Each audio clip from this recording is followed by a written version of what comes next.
Hello दोस्तों, कैसे हो? आपका स्वागत है तिरपान स्टडी सेंटर में। आज जो हम करने जा रहे हैं हिस्ट्री का चैप्टर अत्यंत महत्वपूर्ण है हर एक क्लास के बच्चों के लिए। खास तौर पे जो यूपीएससी एग्जाम तैयार करना चाहते हैं तो इस वीडियो का जो है फायदा उठा सकते हैं और ये काफी इंपॉर्टेंट भी उनके लिए रहेगा। चलिए देखते हैं हमारा आज टॉपिक क्या है। From a Janpad from the empire. There is a most important chapter from a Janpad to empire. But a first important topic arrive here, the emergence of a new religions. There is a most important from a regarding to the Janpad. In this period, the center of the economical and political activities shifting from the Haryana and the western UP to the eastern UP and Bihar, which had a more rainfall and the better fertility of the land, as it was not easier to exploit the iron ore resource of Bihar, and a joining of religious people started using more and more iron tools and plugs share to be a clear thick forest cover and cultivate their hard soil of this area. There is a most important for the emergence of a new religions. The evidence of the growth of agriculture comes from to the archaeologically and literally the source of this period. In fact, a plug shared is dated to the around 500 BC has been to found from Jakhera in the Istha district of western UP. Many other important pieces of the evidence of the use of iron in this period and come to the Rajghat, Kasambai and Vaisali and there is Sonpur. There is the most important area here. The Buddhist text is to tell us how to cultivation of the paddy, sugarcane and mustard required is with most care and the several rounded of plunging. An expansion of the agriculture resulted in their improve from food supply and the helped in their development of craft production, trade and the urban center. There is a most important here.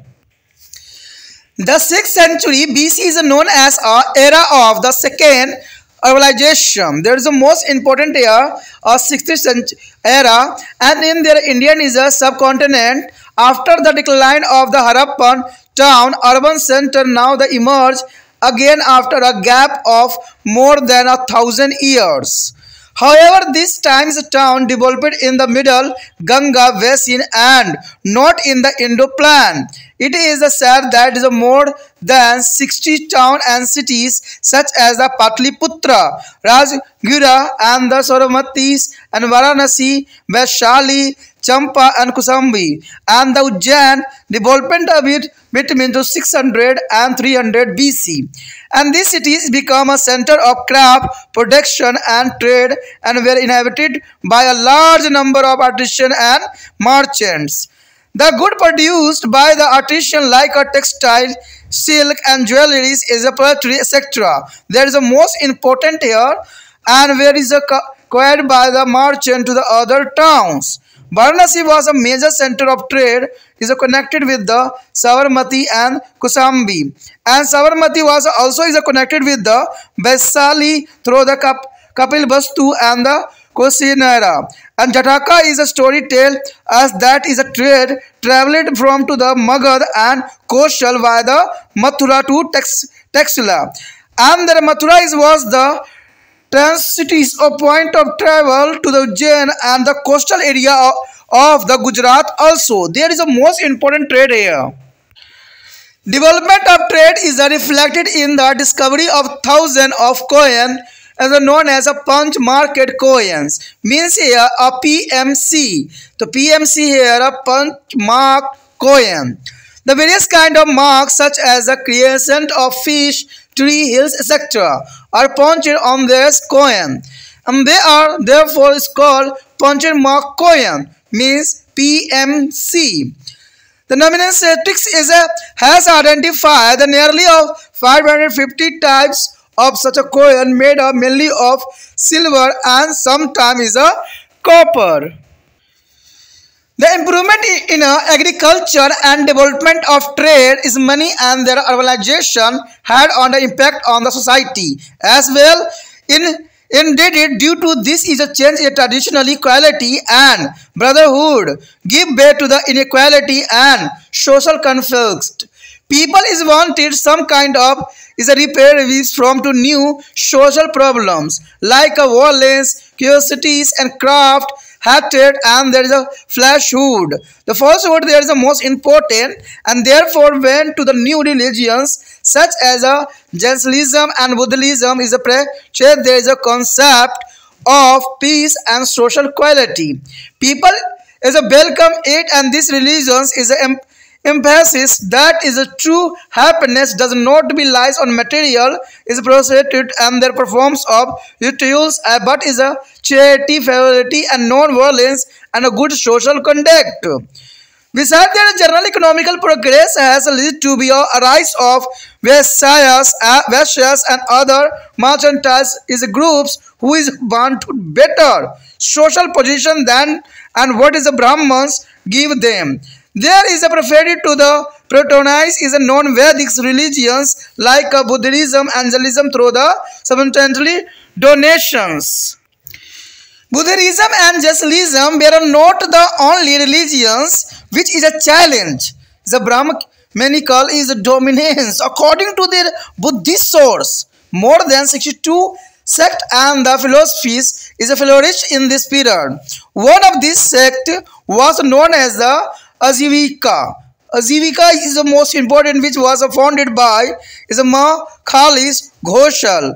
The Mahalis Ghoshal is a Ajivikas were very popular in the Magadh in the 3rd century BC, and Mauryan king is donated several caves in the honor of Ajivika monks. There is a most important here. यहाँ पर जो हमारे समक्ष आया है जनपद से साम्राज्य की ओर, यानी जनपद से हम साम्राज्य की ओर जाने के लिए अग्रसर हैं। इसी के अंतर्गत हमारा टॉपिक आया है नए धर्मों का उद्भव। देखिए ये बहुत इंपॉर्टेंट बात है कि जनपद से आप साम्राज्य की ओर कैसे जा सकते हैं और जाएंगे तो इसमें क्या बदलाव आपको देखने को मिलेगा। तो ये बहुत बड़े क्वेश्चन है जिसको हर एक एग्जाम के लिए इंपॉर्टेंट रखता है। आप एमसीक्यू करके जो है अच्छे से एग्जाम नहीं कर सकते हो, क्योंकि आपको पता है एग्जामिनर भी आज आपसे 100 गुना आगे निकल चुका है।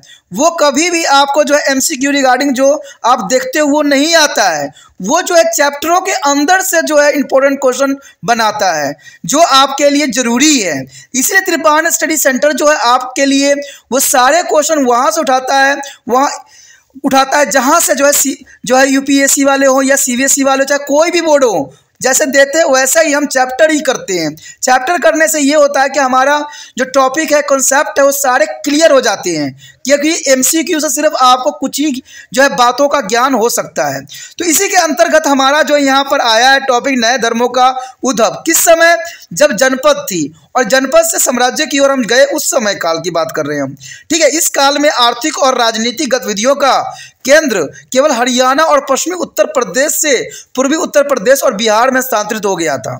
यानी देखा जाए तो हरियाणा और बिहार और उत्तर प्रदेश बहुत ही इंपॉर्टेंट केंद्र था राजनीतिक गतिविधियों के लिए, जहां पर ज़्यादा वर्षा होती थी और अधिक उपजाऊ भूमि थी। मैंने आपको पहले भी बता चुका हूं, जब हम वैदिक पीरियड कर रहे थे उसमें मैंने बताया था कि आर्यन वहीं पर तभी जा सकते हैं जहां पर उनके लिए उचित मात्रा में सभी चीज़ उपलब्ध हो, यानी उपजाऊ भूमि तो होनी ही चाहिए। तभी आर्यन जो थे भारत के अंतर्गत काफ़ी आकर्षित हुए थे, क्योंकि इस समय तक बिहार में उपलब्ध लोहे आयश के साधनों से जो लाभ उठाना आसान हो गया था और लोगों ने घने जंगलों की कटाई और इस क्षेत्र की कठोर मिट्टी को खोदने के लिए औजार और हल की फाल इत्यादि का प्रयोग शुरू कर दिया था। हमने ये बात आर्यन सभ्यता में भी पढ़ा था कि इतना अधिक जंगलों को काट देना संभव नहीं था, इसलिए हो सकता है कि आर्यन को भी जो है लोहे का ज्ञान हो। तो ये बहुत बड़ी बात यहाँ पर थी जो हम आर्यन के समय के अंतर्गत पढ़े थे।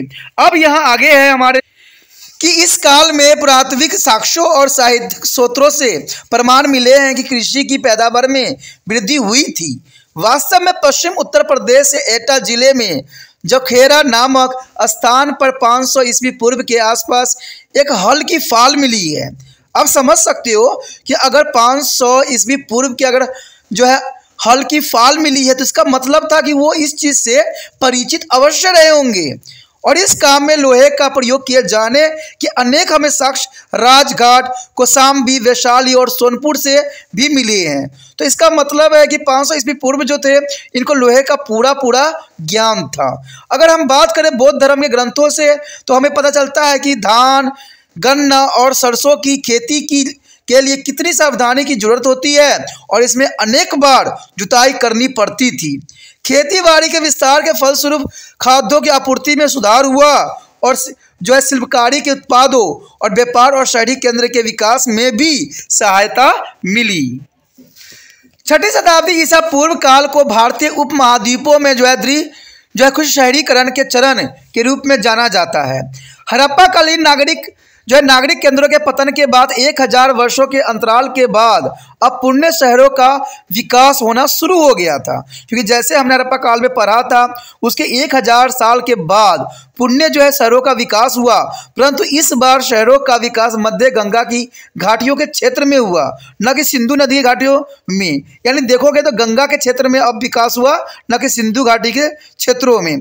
कहा जाता है कि 600 और 300 ईसा पूर्व काल में जो है पाटलिपुत्र, राजगीर और श्रावस्ती और वाराणसी, वैशाली और चंपा, कौशाम्बी और उज्जैनी जैसे जो है 60 शहरों का विकास उस समय हुआ था, जो कि बहुत बड़ी बात है और बहुत जरूरी है कि 60 शहरों का विकास होना ये बहुत बड़ी बात आती है और आश्चर्यचकित की बात है। ये नगर शिल्प, कला, उत्पाद और व्यापार केंद्र बन गए धीरे धीरे। यानी देखा जाए तो समय रहते ये जो थे शिल्प, कला, उत्पादों और व्यापार के केंद्र बन गए और यहाँ बहुत बड़ी संख्या में कारीगरों और व्यापारियों का निवास होने लग गया।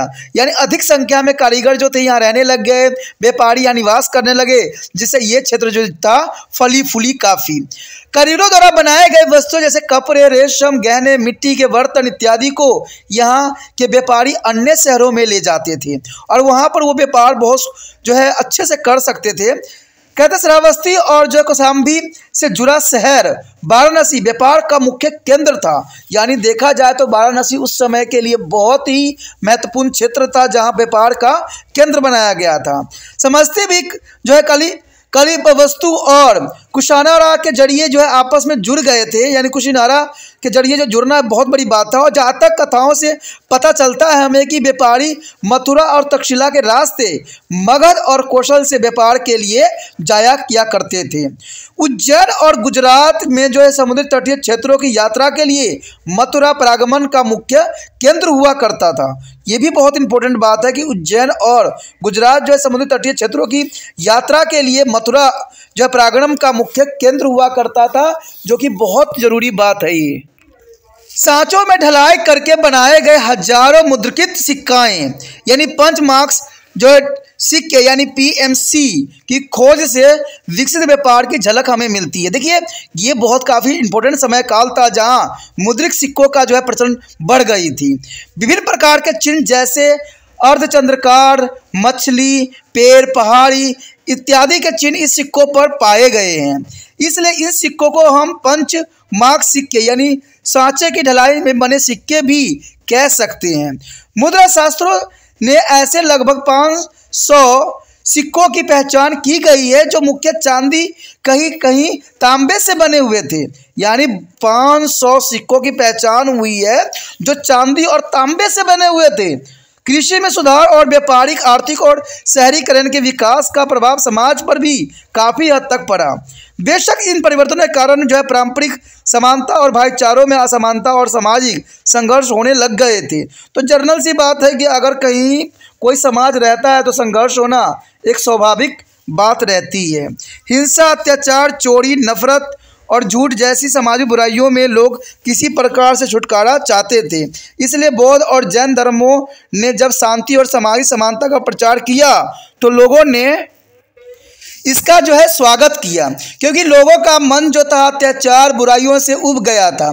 इसमें अशोक का भी स्टोरी आपके लिए काफ़ी फायदेमंद रहेगा। जब अशोक ने कालीन के जब युद्ध हुआ, जब उसके जो हताहत होने की जो इतना बड़ा दृश्य देखा तो उसका भी मन बहुत काफ़ी उब गया और उसने बौद्ध धर्म को अपना लिया और बौद्ध के प्रचार के लिए उसने बखूबी बहुत ही प्रयत्न किया। तो आप समझ सकते हो कि कोई भी समाज हो उसमें युद्ध, लड़ाई झगड़े को जो है महत्वता नहीं दी जाती है, क्योंकि इससे सिर्फ हमारी शांति भंग होती है और ये हर एक काल के लिए बहुत जरूरी था। ठीक है, इन धर्मों ने इस बात पर काफ़ी जोर दिया कि वास्तविक प्रसन्नता सुख में है, किसी भौतिक समृद्धि अथवा धार्मिक अनुष्ठान में नहीं है। यानी वास्तविक सुख जो है हमारा, जो हम धर्मों से रिगार्डिंग जो शांतिपूर्वक जीवन जीते हैं उसमें है, ना कि कोई समृद्ध भौतिक चीज़ों में और न धार्मिक कोई अनुष्ठान में, बल्कि इन दान, मित्रता, हिंसा और अच्छे सामाजिक व्यवहार में है। यानी आप किसी के साथ अच्छे व्यवहार करते हो, दान दक्षिणा देते हो, मन आपका प्रसन्न रहता है, तो ये सबसे बड़ी जो है इम्पोर्टेंट बात रहती है। उसके अतिरिक्त जो है सामान्य आर्थिक प्रगति के कारण वैश्यों और अन्य व्यापारी समूहों का उदय हो गया था। तो जनरल सी बात है कि ऐसे क्षेत्रों में ऐसे चीज़ों का उदय होना एक स्वाभाविक बात था, जो अब अपने लिए उस सामाजिक सदस्य से बेहतर स्थान पाने की इच्छा रखने लग गए थे, जो ब्राह्मणों ने उनके लिए निर्धारित किया था। ठीक है, यानी जो ब्राह्मणों ने उनके लिए स्थान निर्धारित किया था उससे वो ऊपर उठना चाहते थे, इसके लिए हर संभव वो जो है प्रयत्नशील रहते थे। इसलिए उन्होंने बौद्ध और जैन धर्म जैसे गैर वैदिक धर्मों का अनुसरण कर लिया। और वैद कहते हैं उस समय जो था और गैर वैदिक या वैदिक कोई भी धर्म उन्होंने अपनाया था, तो इसका सबसे बड़ा कारण ये भी था कि वो अपने रीति रिवाज से छुटकारा पाना चाहते थे, अपने नीच जात होने से छुटकारा पाना चाहते थे, क्योंकि नीच जात को लोग जो थे बहुत ही घृणा के दृष्टि से देखते थे। इसलिए वो धर्म में परिवर्तन कर लेना ही अपना सोचे उचित समझते थे। केवल बौद्ध धर्म और जैन धर्म ने ही ब्राह्मणों के वर्चस्व की चुनौती नहीं दी थी। ठीक है, बौद्ध धर्म के विविध सूत्रों से पता चलता है कि इस काल में जो है 62 पंथ हो दार्शनिक विचारधाराओं से भी अधिक विचारधारा प्रचलित थी। यानी 62 की बात की जा रही तो बहुत ही होगी, यानी इतने सारे विचारधारा जो थे उस समय प्रचलित थी। इनमें से एक का नाम था आजीविका, जिसकी नींव मिखाइल घोष ने रखी थी। यानी आजीविका क्या है और मिखाइल घोष ने इसका नींव क्यों रखा था, देखना हमारे लिए जरूरी है।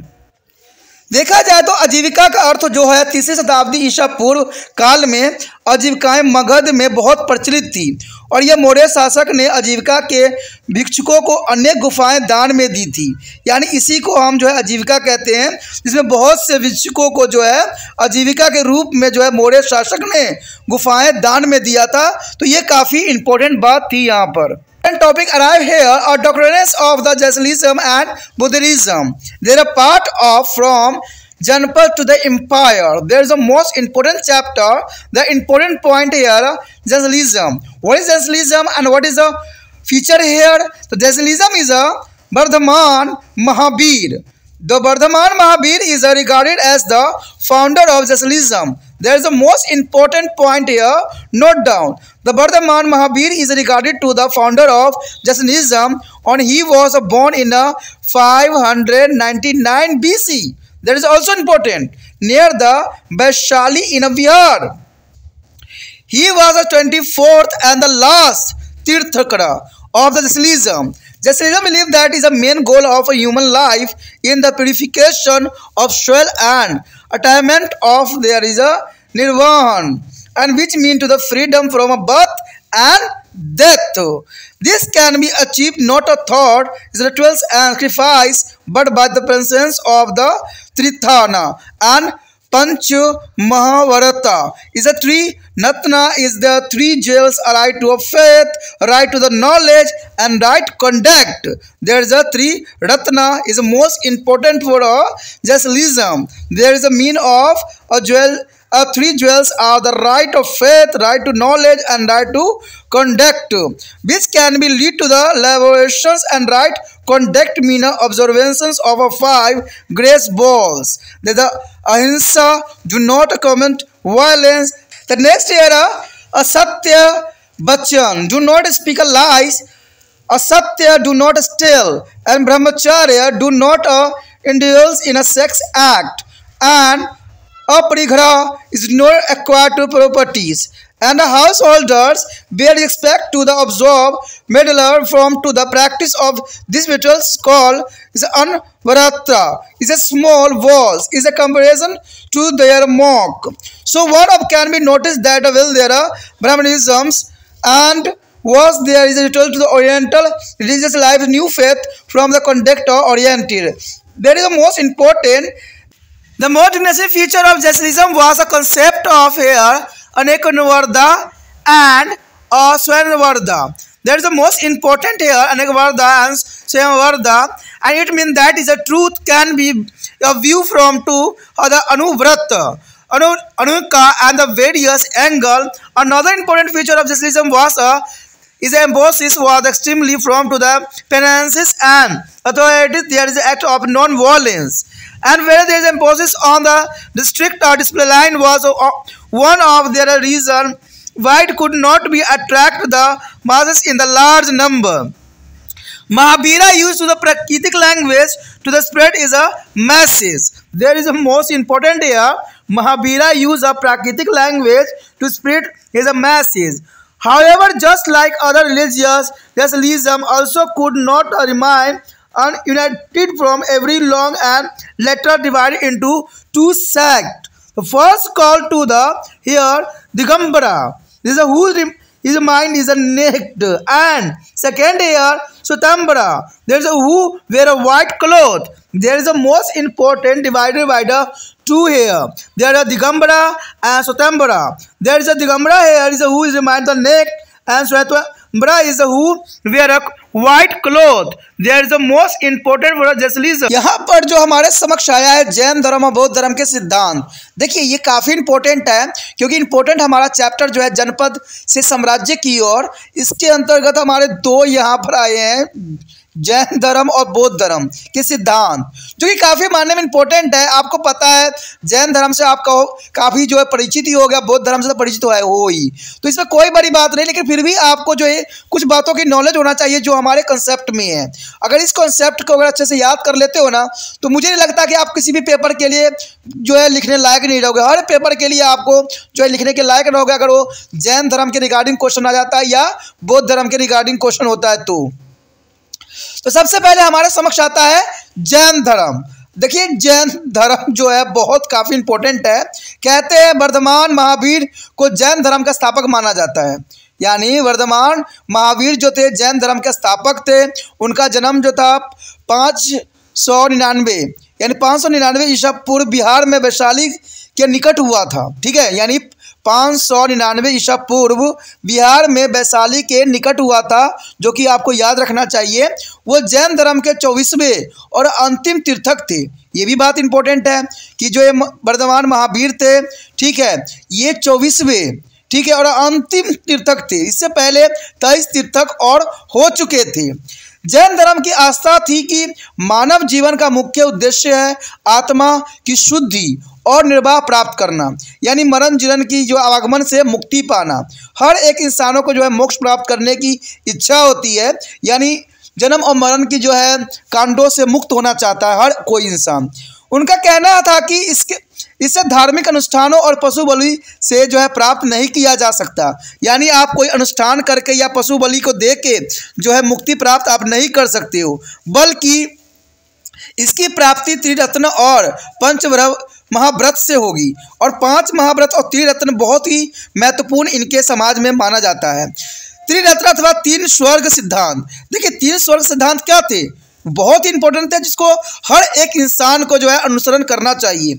जैसे उचित विश्वास रखना किसी पे, उचित ज्ञान रखना, उचित व्यवहार, जिन पर चलकर मोक्ष की प्राप्त किया जा सकता है। देखिए कहते हैं कभी भी किसी चीज़ को किसी को बताओ तो हमेशा जो है दूसरे व्यक्तियों पर विश्वास करना जरूरी है, उचित ज्ञान भी होना जरूरी है और उचित व्यवहार भी जरूरी है। और ये इनका त्रिरत्न सिद्धांत था। मैं आपको पढ़ाता हूँ तो इसका मतलब मुझे भी इसका नॉलेज होगा, तभी मैं आपको बता रहा हूँ ना। तो ये बात यहाँ पर भी आती है कि उचित व्यवहार, जिन पर चलकर अगर मोक्ष प्राप्त करना है, उचित ज्ञान भी होना जरूरी है। ज्ञान रहेगा तभी आप किसी को समझा सकते हो, क्योंकि मैंने हर जगह से जो है दुनिया में खेला है, जाना है कि यहाँ पर क्या चल रहे हैं और कैसे हैं। ठीक है, इसलिए मैं विवश होकर आप लोगों के लिए जो है चैप्टर मैं लेके आया हूँ, क्योंकि मैंने देखा है कि MCQ से कुछ भी होने वाला नहीं है। जब तक अगर हमें कोई कंपटीशन है, कोई एग्ज़ाम की तैयारी करना है, तो सबसे इम्पोर्टेंट है कि आपको चैप्टर समझना बहुत ज़रूरी है। ठीक है। चाहे आप किसी भी क्लास या किसी भी कंपटीशन के लिए तैयारी कर रहे हो, जब तक आपको कॉन्सेप्ट क्लियर नहीं होगा आप नहीं कर सकते हो उसको अच्छे से। तो ये बहुत काफ़ी इंपॉर्टेंट है, इसलिए यहाँ पर त्रिरत्न जो है काफ़ी इंपॉर्टेंट रखता है कि आपको जो है मुझ पर विश्वास करना पड़ेगा। सबसे पहला सिद्धांत था कि उचित विश्वास भी जरूरी है। दूसरी बात होता है, मेरे को ऊपर आता है कि मुझे उचित ज्ञान भी होना जरूरी है, ठीक है, और इसके साथ आपको उचित व्यवहार भी करना है। यानी यही तीन रत्न जो है मैं अपने और आपके रिगार्डिंग समझाने की कोशिश कर रहा हूँ कि उचित विश्वास आपको होना चाहिए, उचित ज्ञान भी होना जरूरी है, उचित व्यवहार जिन पर चलकर हम मोक्ष की प्राप्ति कर सकते हैं। उचित व्यवहार का अभिप्राय है कि 5 नियमों पर चलने की शपथ लेना। देखिए, उचित व्यवहार का अभिप्राय यहाँ पर होता है कि यहाँ पर जो है इसको 5 नियम पर चलने का शपथ लेना चाहिए। अब वो 5 नियम कौन से हैं देखते हैं। पहला नियम तो यही कहता है कि अहिंसा, देखिए किसी प्रकार की हिंसा न करें, यानी अहिंसा का सबसे पहला जो है सिद्धांत पे आपको चलना पड़ेगा। सत्य वचन, यानी झूठ मत बोलो। झूठ बोल के जो है हम कुछ तो आगे बढ़ जाते हैं, लेकिन जीवन में हमेशा पछताने के सिवा कुछ नहीं मिलता है। इसलिए हमेशा सत्य बोलिए, चाहे जो मर्जी हो, चाहे लोग आपको पसंद करें चाहे न करें, झूठ कभी न बोलो। कहते हैं झूठ की खेती कुछ ही समय के लिए होता है, लेकिन सत्य हमेशा ही उज्जवल होता है। सत्य को कोई धुंधला नहीं कर सकता है। आज के समय में बेशक झूठ का बोलबाला हो, लेकिन कहते हैं झूठ के आगे सत्य का ही चल सकता है, झूठ का कभी नहीं चलता है। तो इसलिए जो यहाँ पर महावीर ने साफ शब्दों में कहा था कि अहिंसा, सत्य वचन और असत्य यानी चोरी न करे। चोरी करना सबसे बड़ा अपराध माना जाता है, चोरी नहीं करना चाहिए। अब देखिए आजकल के समय में एग्ज़ाम ऐसा हो गया है, जो बच्चे जो है आए दिन जो है मोबाइल से जो है चोरी कर रहे हैं, मोबाइल के टेक्नोलॉजी का फ़ायदा उठा रहे हैं। आज हाथ वाले मोबाइल लेके जाते हैं एग्ज़ाम देने, तो कभी मोबाइल लेके जाते हैं, कहते हैं टीचर भी कुछ नहीं कहते, धड़ल्ले से लोग चोरी कर रहे होते हैं। तो इसका मतलब आप जो 5 नियमों के पालन करने में असमर्थ हो चुके हो। उसके बाद ब्रह्मचार्य यानी भोग विलास में लिप्त न हो। कहते हैं आज के समय में देखा जाए तो लोग ब्रह्मचार्य को तो त्याग ही दिए हैं। आज तो बच्चे जन्म लेते नहीं है कि मोबाइल में उनके आ जाते हैं और तरह तरह के दृश्य दिखने लग जाते हैं, तो उन्होंने ब्रह्मचार्य की अवस्था को तो भूल ही चुके हैं। लेकिन महावीर ऐसा नहीं कहते हैं, कहते हैं 5 चीज़ों को आपको पालन करना पड़ेगा। उसके पश्चात है अपरिहाग्रह यानी संपत्ति का अधिग्रहण। कहते हैं ये 5 तत्व बहुत इंपॉर्टेंट है, जो आज के समय में हर एक व्यक्ति को मानना चाहिए। अहिंसा, सत्य वचन, असत्य, ब्रह्मचर्य, अपरिग्रह, ये 5 नियम जो है इंसानों के जीवन में सब कुछ बदल सकता है और इंसान एक सत्य की तरफ बढ़ सकता है। और मेरे विश्वास से वो जीवन में कभी भी असफल नहीं होगा, हमेशा ही उसको जो है जीत सदैव ही उसके साथ चलेगा। तो ये 5 जो है कर्तव्य, 5 जो महत्वपूर्ण नियम है उसका आप अनुसरण कीजिए। जैन मुनियों की तुलना में गृहस्थ लोगों में इस जो है अनुव्रत यानी छोटे संकल्प कहे जाने वाले सद्गुणों के जो है कठोर अनुपालन की आशा नहीं की जा सकती, क्योंकि ये करना बड़ी मुश्किल होता है कि वही व्यक्ति इन 5 नियमों का अनुसरण कर सकता है जो सत्य पर जो है अपना जीवन आधारित किया हो। लेकिन आपको पता है कि आजकल सत्य बहुत ही लोग कम बोलते हैं और सत्य की जगह पर झूठ बोल के अपना कार्य को पुण्य करते हैं। लेकिन फिर भी मैं यही कहूँगा कि सत्य ही सही है, सत्य ही वचन है और सत्य पे ही चलना प्रत्येक इंसान का जो है धर्म होना चाहिए। अंत हम यह देख सकते हैं कि ब्राह्मण धर्म धार्मिक कर्मकांड पर जो है बल देता था, तो यह नया धर्म व्यवहार आधारित था। जैन धर्म की सबसे प्रमुख विशेषता थी अनेकतावाद या कहे हम स्वैधवाद। इसका अर्थ यही कि सत्य को अनेक अथवा विविध कोणों से परखा जा सकता था। सत्य को अगर आप देखो तो कई क्षेत्र से जो है उसको परखा जा सकता है। सत्य कहीं से भी आप देख सकते हो। सत्य का एक कहते हैं सत्य का एक आंख नहीं होता है, करोड़ों आंख होते हैं, ठीक है, जिसको आप कहीं से भी सत्य को जो है आप परख सकते हो। सत्य आप में है, तभी तो कहता हूँ कभी भी कुछ भी हो सत्य बोल दो, चाहे इसका परिणाम जो भी मर्जी हो, इससे न डरो। बाद में देखना वो व्यक्ति जो होगा आपका जो है कायल हो जाएगा, क्योंकि आपने सत्य का अनुसरण किया है। जैन धर्म की एक और प्रमुख विशेषता थी कठोर प्रायश्चित यानी आडंबरहीनता और कठोर अहिंसा धर्म का पालन करना। शायद कठोर अनुशासन के सिद्धांतों पर बल देने के कारण ही बहुत बड़ी संख्या में अनुयायी इस धर्म की ओर आकर्षित नहीं हो पाए, क्योंकि यहाँ पर कहते हैं ना बहुत कठोरता थी। मैं जानता हूँ एक बात कि जहाँ कठोरता होती है वहाँ पर कोई भी जाना पसंद नहीं करता है, क्योंकि आजकल हर एक व्यक्ति को सुख का आराम चाहिए, हर को जो है आसान जीवन चाहिए। इसलिए कठोर अनुशासन का सिद्धांत रहने के कारण कहते हैं इस धर्म में बहुत ही कम लोग आकर्षित हुए और कम ही लोगों ने इसका अनुसरण किया, जो कि बहुत बड़ी विडंबना है।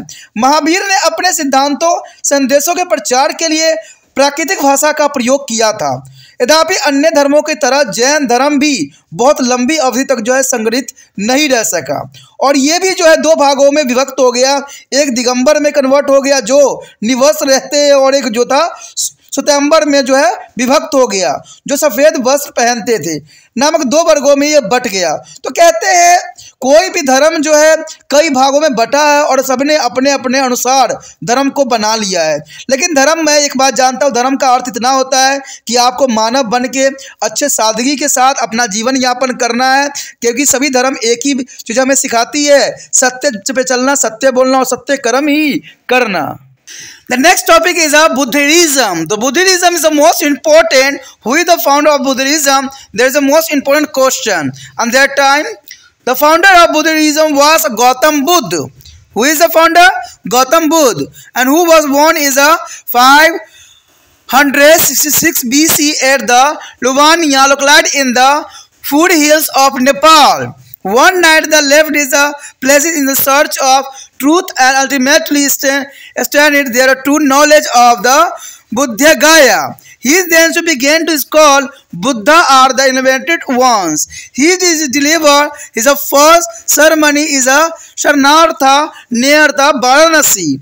And this event is known as the Dharam Chakra Pravartana and the turning of their wheels of the law. There is the most important for the deliver to the first seminar is a Saranatha is near a Varanasi, and there is known as the Dharam Chakra Pravartana and turning of the wheels of the law. He is also established is a Samaguha as here a die at the age of 80 years in 486 BC at the Kushanera and the Kushunnagar at the near of Gorakhpur in the eastern UP. There is a most important die for the Gorakhpur in the state of UP. Buddha asked his follower is to avoid the two extremes of indulgence of worldly is a pleasure and there a practice of strictly abundance of asceticism. And this is a philosophy of is a Madhya Marg is a Marga, and the middle path is reflected in all the issue is related to the Buddhism. The main teaching of Buddha are the encapsulated in the basic concept of four noble truths are Arya Satya, the eightfold path of the Satyagika Marg. Satyagika Marg and the first noble truth of Buddha said that the suffering for the dukkha. There is the most important here, first noble truth. The Buddha said the suffering of dukkha is the sim of the world and is like on the ocean of mysteries. Second noble truth is a dukkha samudaya. There is every suffering has a case. Third noble truth is a dukkha is a nirodha, and the suffering could be established. And fourth dukkha nirogya is a Gyamini and Pratipada. If there is a path of leading to extensions or dukkha.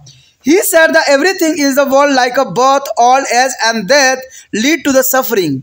If one wants to get rid of the suffering, one has to conquer their desire. The removal of desire can be achieved through the eightfold path. And these are the right faith, right resolve, right speech, right action, right living and right effort, right thought and right self-concentration. There is a 8 here path is most important. The right to faith, right to the resolve, right to speech, right to action, right to living, right to effort, right to thought, right to self-concentration. There is a 8 path of given to the Buddha. Buddha used a Pali language spoke by the masses to the propagated his the teachings, and Buddha allowed to the lower Balsa as a woman to join to the Sangha. And the fourth Buddhist is a council is organized over different period play a significant role in the progression of Buddhism.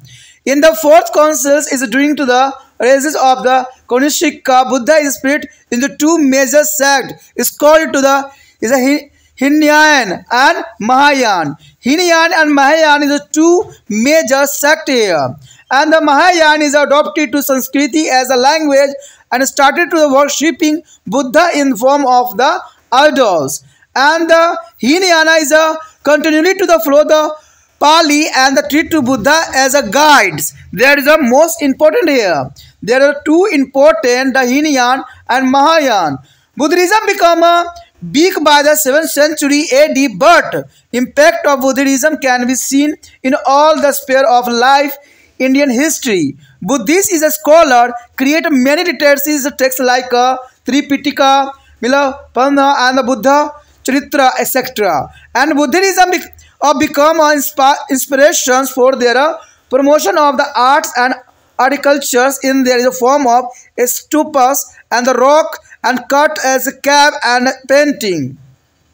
This can be noticed as Sanchi and Bharhut is Amravati, Ajanta and etc. Buddhism inspired a Gandhara and Mathura school of arts. And Buddhism, by the opening it is a door to all the classes, is a challenge to the superiority and Brahmanism and give a better social position to the lower caste. उसके पश्चात हमारे समक्ष है बौद्ध धर्म।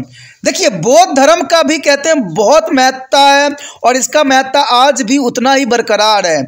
आज बौद्ध धर्म को मानने वाले बहुत से हैं, लेकिन सबसे बड़ा प्रश्न ये उठता है कि बौद्ध धर्म के स्थापक कौन थे, आखिर बौद्ध धर्म की कैसे उत्पत्ति हुई और बौद्ध धर्म के क्या सिद्धांत थे और बौद्ध धर्म हमारे लिए क्यों जरूरी है और बौद्ध धर्म में किस बात की शिक्षा मिलती है। देखा जाए तो बौद्ध धर्म के स्थापक जो थे गौतम बुद्ध थे, यानी गौतम बुद्ध जो थे इसके स्थापक थे, जिनका जन्म जो हुआ था 566 ईसा पूर्व नेपाल की पहाड़ी तराई स्थित जो लुम्बिनी यानी लोमम्बनी में हुआ था। यानी आप समझ सकते हो कि इनका जन्म जो था 566 ईसा पूर्व नेपाल की पहाड़ी तराई में स्थित जो है लुम्बिनी में हुआ था और एक रात उन्होंने सत्य की खोज में अपने महल का त्याग कर दिया था। सिर्फ महल का त्याग नहीं किया था, अपना एक बेटा राहुल और अपनी पत्नी को भी त्याग करके रातों रात वो जो थे घर से चले गए, क्योंकि उनको सत्य की तलाश थी। अंत में बोध गया में सत्य ज्ञान की प्राप्ति हुई और वो भी था जो है बुद्ध के पीपल के पेड़ के नीचे। जब उनको ज्ञान की प्राप्ति हुई तब उनको समझ में आया कि सच्चाई क्या है। उसके बाद उन्होंने बुद्ध या प्रबुद्ध कहा जाने लगा, यानी उनको बुद्ध या प्रबुद्ध कहने लग गए लोगों ने। उन्होंने अपना पहला प्रवचन जो है वाराणसी के पास सरनाथ में दिया था और इस घटना को धर्म चक्र परिवर्तन यानी विविध के चक्र परिवर्तन का नाम दिया गया। यानी आप कह सकते हो कि धर्म चक्र परिवर्तन जो था इसका सिद्धांत बनाया गया। यहाँ पर उन्होंने अपने संघ की भी स्थापना किया और इनकी मृत्यु 80 वर्ष की आयु में पूर्वी उत्तर प्रदेश के गोरखपुर के पास जो है कुशान नारा और कुशीनगर में जो है 486 ईसा पूर्व में हुआ। तो कहते हैं बौद्ध धर्म बहुत काफ़ी विस्तृत है और बौद्ध धर्म के अनुयायियों की कमी नहीं है। बौद्ध धर्म बहुत बातें जो है सत्य पे आधारित थी, जो कि हर एक जनमानस के लिए एक नया सिद्धांत और रूल रेगुलेशन पे चलने का जो है आग्रह करती है। बुद्ध ने अपने अनुयायियों को 2 अतीमों से बचाने के लिए कहा, न तो सांसारिक सुखों से लिप्त हो और न ही कठोर ब्रह्मचार्य और सन्यासी बनो। यानी इनके विचारधारा बिल्कुल साफ था कि संसारिक सुखों में लिप्त नहीं होना है, यानी संसारिक सुख हमें मिलता है तो इसमें लिप्त पूरी तरह से नहीं होना है और न ही हमें ब्रह्मचार्य या सन्यासी बन के जीवन जीना है। हमें धरती पे आए हैं तो हमें कर्म करना सुनिश्चित है, लेकिन कर्म जो है सादगी ऊपर होना चाहिए और एक निष्ठापूर्ण होना चाहिए और एक सही कर्म के अनुसार होना चाहिए। इन्होंने मध्यम मार्ग या मध्य रास्ता अपनाने के इस जो है दर्शन की झलक बौद्ध धर्म से संबंध सभी विषयों में मिलती है। बौद्ध धर्म के प्रमुख सिद्धांतों की संरचना का मूल्य आधार था और 4 महान सत्य या आर्य सत्य कहा गया। यानी देखा जाए तो 4 महान सत्य या इसको हम आर्य सत्य भी कहते हैं या अष्टांग मार्ग या अष्टमिक मार्ग भी कहते हैं। प्रथम महान सत्य जिसकी शिक्षा बुद्ध ने दी थी वह था यह संसार कष्टों से भरा हुआ है। यानी ये संसार जो है दुख का घर है। यानी आप संसार में आए हो तो आपको कहीं ना कहीं किसी न किसी रूप में दुख जरूर मिलेगा, चाहे आप अमीर हो चाहे आप गरीब हो। पीड़ाओं का जो है महासागर है जिसमें हमें गुजरना है। दूसरा महान सत्य था कि दुख समुदाय अथवा प्रत्येक कष्ट का कोई ना कोई कारण जरूर होता है। देखिए, दुखों का कारण कोई ना कोई जरूर बनेगा, तभी तो हमें कष्ट मिलती है। तीसरा महान सत्य था दुख निरोध अथवा दुख का निवारण किया जा सकता है। अगर आप दुख का निवारण करने का रास्ता ढूंढ लेते हो तो उस दुख का निवारण किया जा सकता है। और चौथा था सत्य विरोधी ज्ञामिनी और प्रतिपदा, यानी दुखों के निवारण का रास्ता ढूंढना। यदि व्यक्ति दुखों से छुटकारा पाना चाहता है तो उसे अपनी इच्छा पर विजय प्राप्त करनी होगी। देखिए, सारे जो हमारे कष्टों का कारण है हमारी इच्छा है। जितना हमारी इच्छा जो है जागेगी उतना ही आप कष्टों में फंसते चले जाओगे।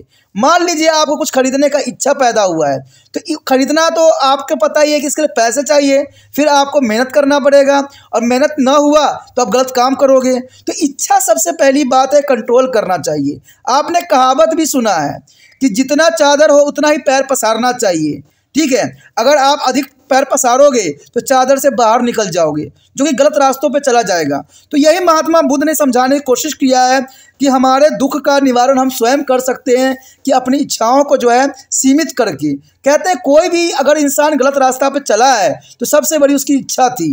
कहते हैं एक चीज़ के पाने के चक्कर में उसने कई गलत काम कर जाते हैं। इसलिए कदाचित भी अपने जो इच्छाएं हैं उस पर कंट्रोल करना ही इससे सबसे बड़ा जो है प्राप्त किया जा सकता है।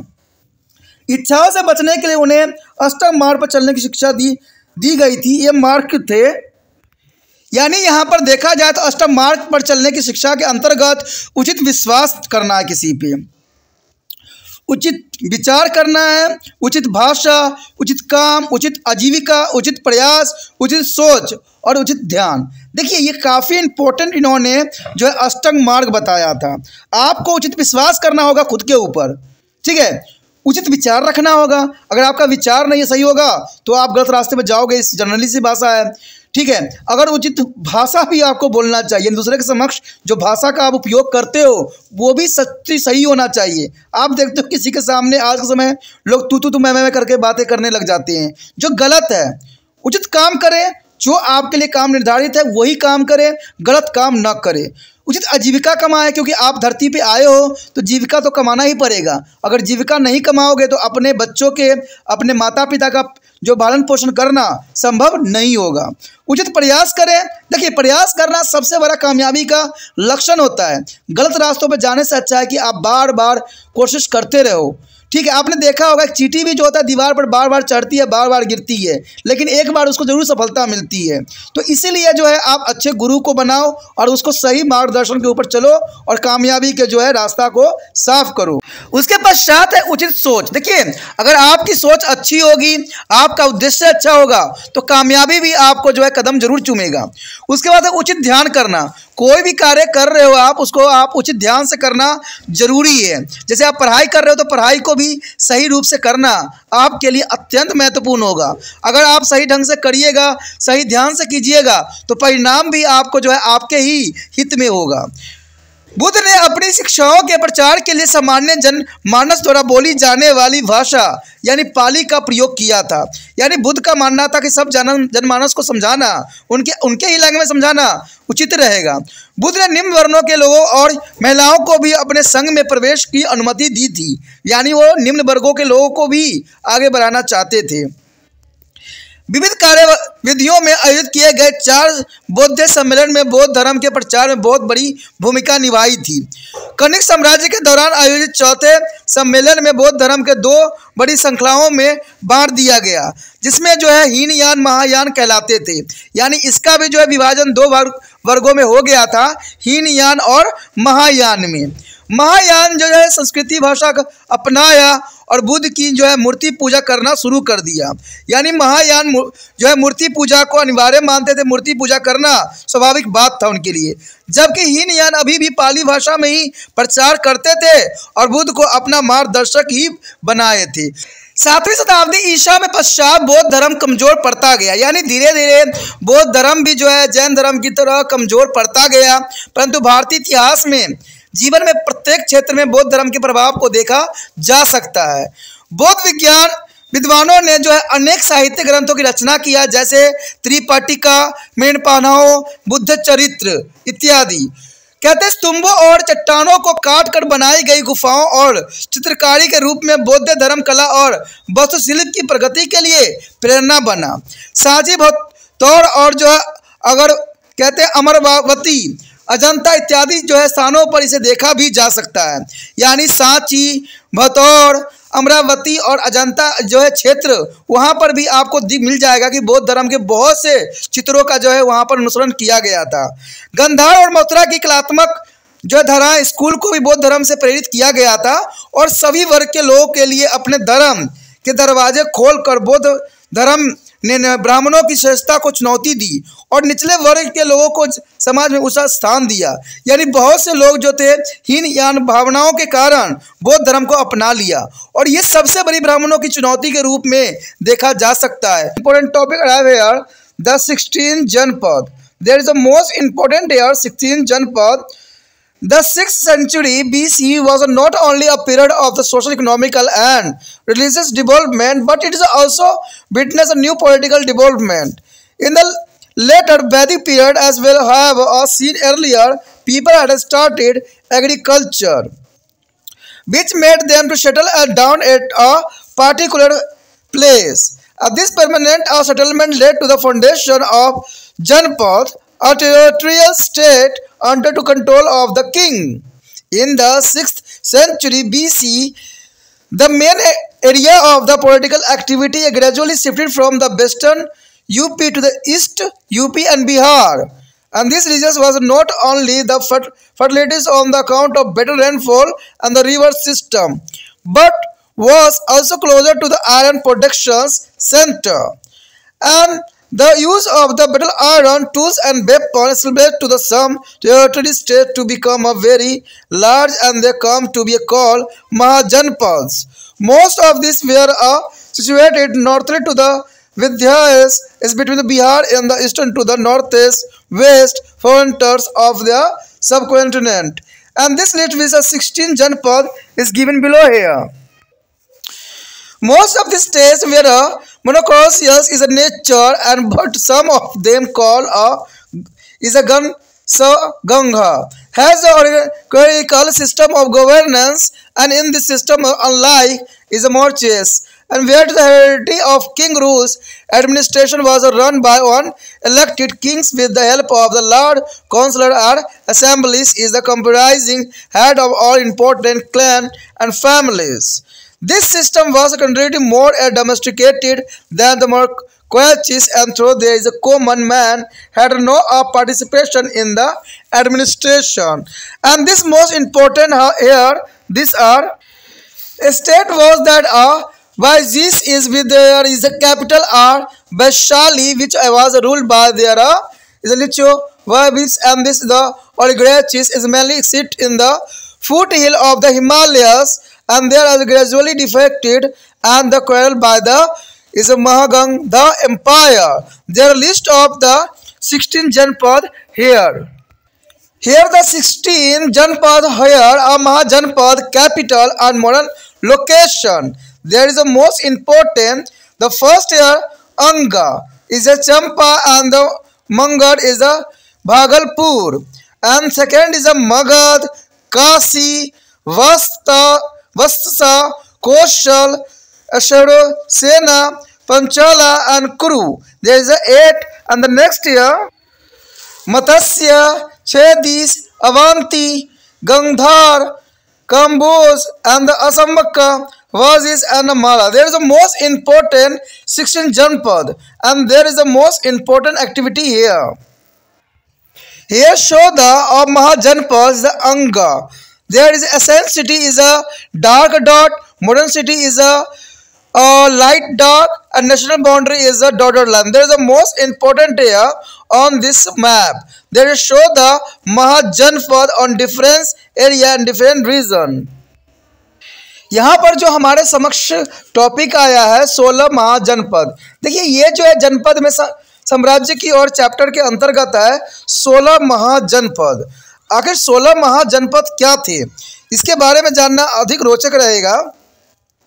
देखा जाए तो 6ठी शताब्दी ईसा पूर्व का काल न सिर्फ सामाजिक, आर्थिक और धार्मिक विकास का काल था, बल्कि इसमें नए राजनीतिक और विकास भी देखने में आए हैं। उत्तर वैदिक काल में जैसे कि हमने पहले देखा है कि लोगों ने खेती बाड़ी करनी शुरू कर दी थी, जिसकी वजह से उन्हें एक स्थान पर बसना पड़ गया था और इस स्थायी आवास के फलस्वरूप एक शासक के नियंत्रण के अधीन जनपदों या प्रादेशिक राज्यों की नींव पड़ गई। 6ठी शताब्दी ईसा पूर्व में राजनीतिक गतिविधियां का मुख्य केंद्र धीरे धीरे पूर्वी उत्तर प्रदेश और बिहार में स्थानांतरित होता चला गया। अत्यधिक वर्षा के कारण जो और नदी प्रणाली की वजह से यह क्षेत्र न सिर्फ उपजाऊ था, बल्कि लोहा उत्पादन के लिए भी काफ़ी जो सुविकसित था। यानी देखा जाए तो काफ़ी इम्पोर्टेंट था, क्योंकि पहले जो लोग अगर खेतिहर थे, बड़े इकट्ठे होकर रहने लगे, तो इसके कारण क्या हुआ, जनपद का निर्माण हुआ और एक राजा के ये लोग अधीन होते चले गए।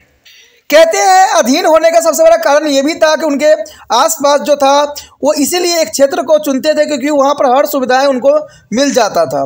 कहते हैं लोहे से बने बेहतर औजार और शस्त्रों के प्रयोग से कुछ क्षेत्रीय राज्य बहुत ही विशाल प्रदेश बन गए, जिन्हें महाजनपद कहा जाता था।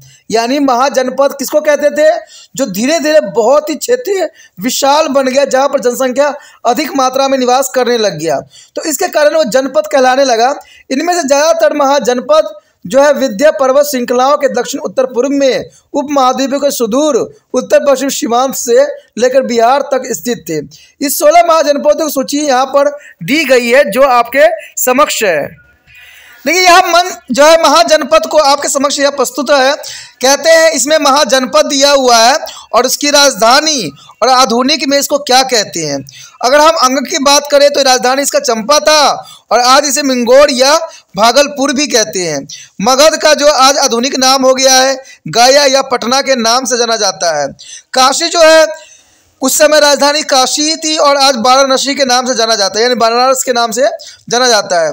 वसल्ले को इलाहाबाद आज के समय में कहा जा रहा है और कौशल को आज के समय में पूर्वी उत्तर प्रदेश का नाम दिया गया है। उसी प्रकार जो है शहर सेना को जो है आज के समय में मथुरा का नाम दिया गया है और पंचाल को जो है पश्चिमी उत्तर प्रदेश का नाम दिया गया है। कुरु जो है आपको मेरठ और दक्षिण पूर्वी हरियाणा का नाम दिया गया है, जिसको इंद्रप्रस्थ के नाम से भी जाना जाता था। यानी ये राजधानी इसके इंद्रप्रस्थ हुआ करती थी। मत्स्य जो है आज विराटनगर के नाम से जो है इसकी राजधानी थी विराटनगर, और आज जो है ये जयपुर के नाम से जाना जाता है। छेदी जो है इसको बंदा या बुंदेलखंड भी कहते थे। अवंती को जो है उज्जैन भी कहते थे और इसकी राजधानी उज्जैन हुआ करता था और आज के समय में से मध्य प्रदेश या मलावा कहते हैं। उसके पश्चात गंधार को जो है राजधानी तक्षशिला हुआ करती थी और आज इसको रावलपिंडी कहते हैं, जो कि आज पाकिस्तान में है। रावलपिंडी जो है पाकिस्तान में आज के समय में है। अगर कंबोज की बात करें तो ये पुंछ है जो रजौरी और हजरा के बीच कश्मीर में स्थित है। अगर असमका की बात करें तो ये जो है गोदावरी के किनारे स्थित है और बज्जी की बात करें तो वैशाली आज भी वैशाली के नाम से ही विख्यात है।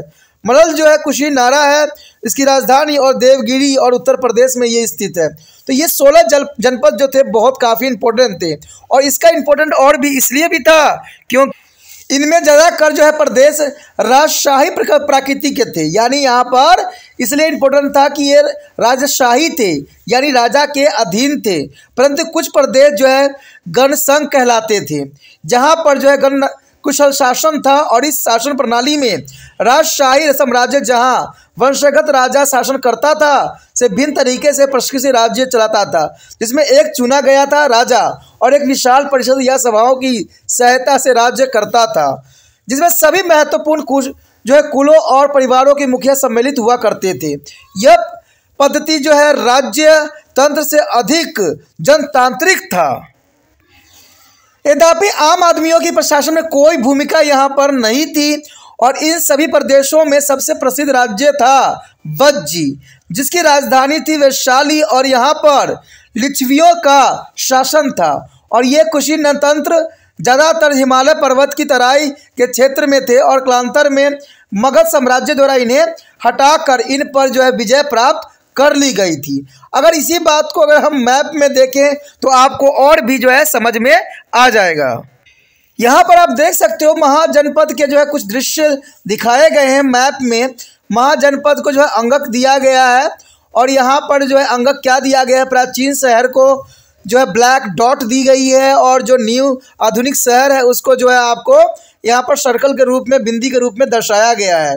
तो आप देख सकते हो कि जो हमने पढ़ा था ऊपर उस सबको जो है डॉट लाइन से दिखाई गई है, जो कि बहुत काफ़ी इम्पोर्टेंट यहाँ पर बात दर्शाता है। और ये वो क्षेत्र थे जो महाजनपद का मुख्य भाग थे। यानी यहाँ पर भी आपको दिख रहा होगा बंगाली खाड़ी के साथ जो यहाँ पर गोदावरी सब है, लेकिन यहाँ पर ऊपर साइड अगर आप देखोगे जो कि महाराष्ट्र के पास में है, गुजरात के नज़दीक है, तो वहाँ पर उज्जैन, ईरान, फारूकश ये सारे मिलेंगे। कोलकाता के साइड भी आपको दिख रहा होगा जो है तामलुक, ठीक है। तो ये सारे के सारे जो थे बहुत इम्पोर्टेंट थे, जनपद थे, ठीक है, और बहुत ही ज़रूरी भी था। मगध का उद्भव, देखिए मगध का उद्भव कैसे हुआ, ये सबसे बड़ा प्रश्न चिन्ह है। और ये हमारा जो टॉपिक है जनपद से साम्राज्य की ओर, तो मगध का अगर उद्भव के विषय में हम पढ़े तो हम इसका उद्भव का जो है शुरुआती दौर के विषय में जो है विस्तार पूर्वक जान पाएंगे। तो मगध का उद्भव कैसे हुआ, कहते इन महाजनपदों में आसपास में संघर्ष की परिणाम स्वरूप जो है मगध अत्यंत शक्तिशाली राज्य के रूप में उभर कर सामने आया, क्योंकि महाजनपदों में आपसी संघर्ष जो है यहाँ पर जो है मगध को उदय होने के जो है रास्ते को साफ कर दिया। कहते हैं ये महाजनपद तो थी लेकिन आपस में इनका संघर्ष चलता ही रहता था। एक विशाल साम्राज्य का केंद्र बन गया था और मगध का पहला जो है महत्वपूर्ण शासक था बिंदुसार। यानी बिंदुसार जो था पहला शासक था मगध का, जिसने 544 ईस्वी पूर्व से लेकर 492 ईस्वी पूर्व काल के दौरान यानी 52 वर्षों तक शासन किया। कहते हैं 52 वर्ष कम नहीं होते हैं शासन करने के लिए। इसने साम्राज्य के विस्तार के लिए 3 पक्षीय नीति अपनाई तथा वैवाहिक संबंध बनाना, शक्तिशाली शासकों से मित्रता करना और कमजोर पड़ोसी राज्य पर विजय प्राप्त करना इसका सबसे बड़ा जो था उद्देश्य था। यानी महाजनपद को खत्म करने में बिंदुसार ने हर संभव कोशिश किया। कहते हैं वैवाहिक संबंधों की नीतियों के अधीन बिंदुसार ने कौशल राज्य के राज्य प्रसेनजीत को बहन से भी विवाह कर लिया था। यानी राज्य को बढ़ाने के लिए प्रसेनजीत की बहन से विवाह करना राजनीतिज्ञ के सबसे बड़ा उसने सबूत दिया था। वह दहेज में अपने साथ काशी प्रदेश को भी लाई, जहां से कहते 1 लाख सिक्के का लगान मिलता था। काशी पर नियंत्रण और प्रसेनजीत के साथ मित्रता का मगध को अन्य क्षेत्रों पर ध्यान केंद्रित करने का मौका भी दे दिया। उसकी अन्य पत्नियां क्रमश लिच्छवी और मध्य पंजाब के प्रमुख की बेटियां थीं। उसने अंग देश के राजा ब्रह्मदत्त को हराकर इस पर विजय प्राप्त कर लिया और अंग विशेष रूप से इसकी राजधानी चंपा दोनों स्थान स्वदेशी और जलमार्ग से व्यापार करने के लिए बहुत ही महत्वपूर्ण थे। इस प्रकार काशी और अंग पर विजय पाना मगध का साम्राज्य के विस्तार के लिए आरंभिक स्थल बन गए। यानी बिंदुसार ने यहाँ पर जो है बहुत ही चतुराई का जो है परिचय दिया। वो बुद्ध और महावीर दोनों के समकालीन थे और दोनों के बराबर सम्मान दिया करते थे। विश्वास किया जाता है कि या तो उनकी हत्या कर दी गई थी अथवा उनके पुत्र अजातशत्रु द्वारा उन्हें जो है आत्महत्या करने के लिए मजबूर कर दिया गया होगा, लेकिन वह स्वयं ही राजगद्दी हथियाने के लिए बहुत उत्सुक था। यानी देखा जाए तो बिंदुसार की जो है हत्या की संभावना भी यहाँ जताई जा रही है। और कहते हैं ये बुद्ध और महावीर कि दोनों के ही समकालीन थे। यानी दोनों के समकालीन होने के नाते बिंदुसार का अपना एक विशेष स्थान यहाँ पर पड़ता है, क्योंकि इन्होंने ही जो है महाजनपदों का अंत करके जो है राज्य का शासन स्थापित किया। क्योंकि महाजनपद जो थे आपस में ही संघर्ष कर रहे थे। कहते हैं जब आपस में राज्य संघर्ष करेंगे तो दूसरा व्यक्ति जो है फायदा उठाएगा, ये परम सत्य है। अजातशत्रु बहुत ही आक्रमणकारी व्यक्ति था और सबसे पहले उसकी लड़ाई उसके मामा प्रसेनजीत से हुई थी, जो बिंदुसार के साथ दुर्व्यवहार की वजह से नाराज था। उसने अजातशत्रु से उसकी मां के दहेज में मिले काशी प्रदेश को वापस लौटाने का आग्रह भी किया था। अजातशत्रु ने इसका जो इनकार कर दिया और एक घमासान लड़ाई के बाद ही जो प्रसेनजीत मगध सहित काशी को छोड़ने के लिए सहमत हुआ। इसी प्रकार अजातशत्रु हुए वैशाली के शासक अपने नाना चेतक के साथ भी युद्ध किया और 16 वर्ष तक चली लंबी लड़ाई के लड़ने के बाद वो वैशाली की ताकत को तोड़ने में कामयाब भी हो सका। और इसके साथ ही उसने काशी को तो अपने पास रख ही ली, वैशाली को भी मगध में शामिल कर लिया था। तो ये अजातशत्रु उसके बाद जो था बहुत बड़ा जो साम्राज्य के दावेदार बन के खड़ा हो उठा था। कहते हैं अजातशत्रु के जो है उत्तराधिकारी थे उदयन, और उसका सबसे बड़ा योगदान था कि उसने गंगा नदी और सेन नदी के संगम स्थल पाटलिपुत्र या पटना में एक किले का निर्माण भी करवाया। युद्ध नीति के दृष्टि से यह एक बहुत ही महत्वपूर्ण कदम था, क्योंकि यह स्थान न सिर्फ केंद्र में स्थित था बल्कि यहाँ पर जो है व्यापारिक और सैनिकों का आना जाना बहुत ही आसान था। उदयन के बाद जो है शिशुनाग राजवंश के उत्तराधिकारी बना, यानी देखा जाए तो अजातशत्रु के बाद उसका पुत्र उदयनयन और उसके बाद जो है शिशुनाग जो राजवंश के उत्तराधिकारी बना। और शिशुनाग के सबसे महत्वपूर्ण उपलब्धियां थी अवंती यानी मलाकार को हराकर उस मगध साम्राज्य का हिस्सा बनना। शिशुनाग का उत्तराधिकारी बना जिसका पुत्र कलाकार अशोक था, यानी उत्तराधिकारी बना कौन? पुत्र कलश अशोक। इसी के शासनकाल में दूसरा बुद्ध धर्म सम्मेलन आयोजित हुआ था और शिशुनाग जो है राजवंशियों के बाद नंद वंश के राजा उत्तराधिकारी बने। कहते महामनंदर इसके प्रमुख शासक थे और ब्राह्मण ग्रंथों के अनुसार ये निम्न जाति से कहे जो है गैर क्षत्रिय जाति से संबंध रखते थे। इसके पास बहुत बड़ा जो है सैन्य बल था और उन्होंने कलिंग के अपने साम्राज्य में शामिल भी कर लिया था। नंद वंश का अंतिम शासक था धनानंद। नंद वंश का अंतिम शासक कौन था? धनानंद। धनानंद के बारे में बताएं तो इसी को ही जो है चंद्रगुप्त मौर्य ने हराया था और फिर अपना शासन स्थापित किया था, क्योंकि धनानंद जो था एक क्रूर और जो था एक भोगविलासी राजा था। ऐसा माना जाता है कि वह बहुत ही लड़ाकू और दमनकारी राजा था और उसने साधारण जनता पर करों और भारी बोझ लाद दिया था। यानी धनानंद बहुत क्रूर था और इस वजह से आम जनता में उसकी लोकप्रियता खत्म सी हो गई थी। अंत में चंद्रगुप्त ने जो है जनसाधारण की इस नाराजगी का फायदा उठाया और उसने नंद वंश के साम्राज्य को उखाड़ फेंका और मौर्य साम्राज्य की नींव रख दी। अब प्रश्न यह है कि मगध उस काल के अन्य सभी प्रदेशों पर धीरे धीरे अपना वर्चस्व स्थापित कर सकता था। बेशक मगध ने अनेक योग्य और महत्वाकांक्षी राजाओं का जो है फायदा उठाया, लेकिन इसके ताकत मूल रूप से वहाँ की कुछ भौगोलिक विशेषताओं पर आधारित थी। इनकी पुरानी राजधानी जो है गिरिवर्ज या राजगिरी चारों ओर से जो है 5 पहाड़ियों से घिरी हुई थी, जिन्हें प्राकृतिक किले के रूप में इसकी रक्षा की गई थी। दूसरा, इस स्थान की नदी घाटी की उपजाऊ जमीन की वजह से यहाँ पर अतिरिक्त कृषि उत्पाद पैदा होने के कारण ऐसी परिस्थिति बनी जिसके फलस्वरूप एक बड़ा सैन्य बल खड़ा कर दिया जा सकता था। दक्षिण क्षेत्रों में इमारती लकड़ी और हाथी मिले। इसके साथ ही मगध को इस स्थान पर एक और लाभ मिला कि दक्षिण बिहार के पास मिले लोहे की खानों पर इसका नियंत्रण हो गया। मगध के साम्राज्य के लोहे तक पहुंचने ने यहाँ के अस्त्र को बहुत ही बेहतर और खेती बाड़ी के औजार की वजह से अधिक उत्पादन योग्य बना दिया।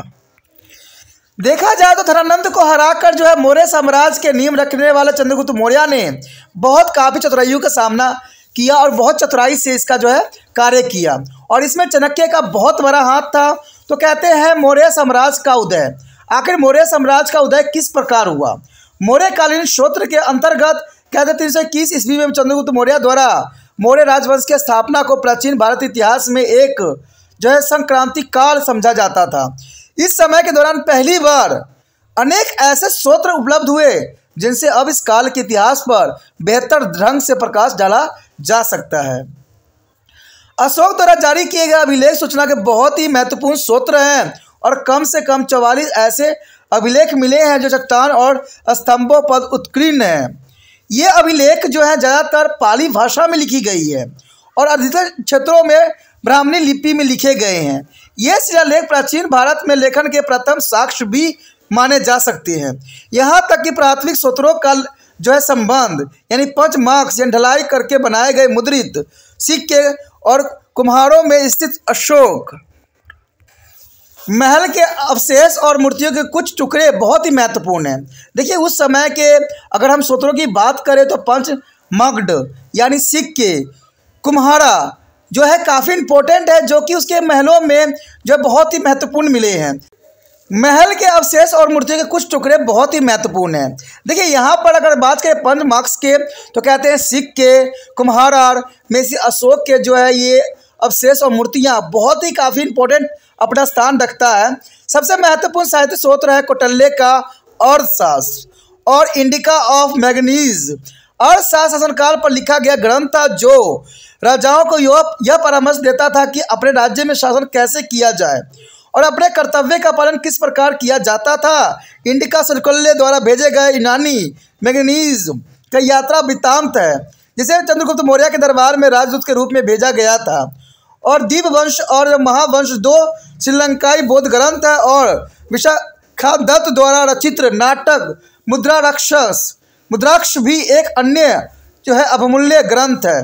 तो आपको याद होना चाहिए कि मुद्राक्ष किसके द्वारा रचित है, विशाखादत्त द्वारा रचित जो है मुद्राक्ष है, जो कि बहुत काफ़ी इम्पोर्टेंट है और यह जो है अमूल्य ग्रंथ के रूप में देखा जा सकता है। यहाँ पर जो दर्शाया गया है रोमानदेही के शिलालेख दिखाए गए हैं जो कि बहुत काफ़ी इम्पोर्टेंट है। ये आपको लग रहा होगा विचित्र, लेकिन पढ़ने वाले इसको पढ़ के जो है बहुत इसके मतलब निकाल चुके हैं। उसके पश्चात आता है मौर्यकालीन राजवंश। देखिए मौर्य साम्राज्य के स्थापक चंद्रगुप्त मौर्य था, जो 321 से लेके जो है 297 ईस्वी पूर्व तक अपना शासन को स्थापित रखा। यानी 321 से लेकर 297 ईस्वी तक उसने शासन किया और नंद की बहुत विशाल सेना विरासत में उसको मिला, जिसका उपयोग उसने लगभग संपूर्ण उत्तर भारत, उत्तर पश्चिमी और भारत के काफ़ी बड़े भाग को जीतने के लिए किया। उसका पुत्र जो था बिंदुसार था, जो कि 297 से लेकर 269 ईस्वी तक अपना राज्य किया और उसका उत्तराधिकारी बना। उसने यूनान के लोगों के साथ पारंपरिक व्यापार और संस्कृति आदान प्रदान को काफ़ी बढ़ावा दिया, परंतु इस संबंध में बहुत ज़्यादा जानकारी हमें उपलब्ध नहीं है, क्योंकि अशोक जो 269 से 232 ईस्वी में अपने पिता बिंदुसार का उत्तराधिकारी बना। बौद्ध परंपरा के अनुसार ऐसा कहा जाता है कि अशोक ने अपने 99 भाइयों की हत्या करके सिंहासन पर हासिल किया था।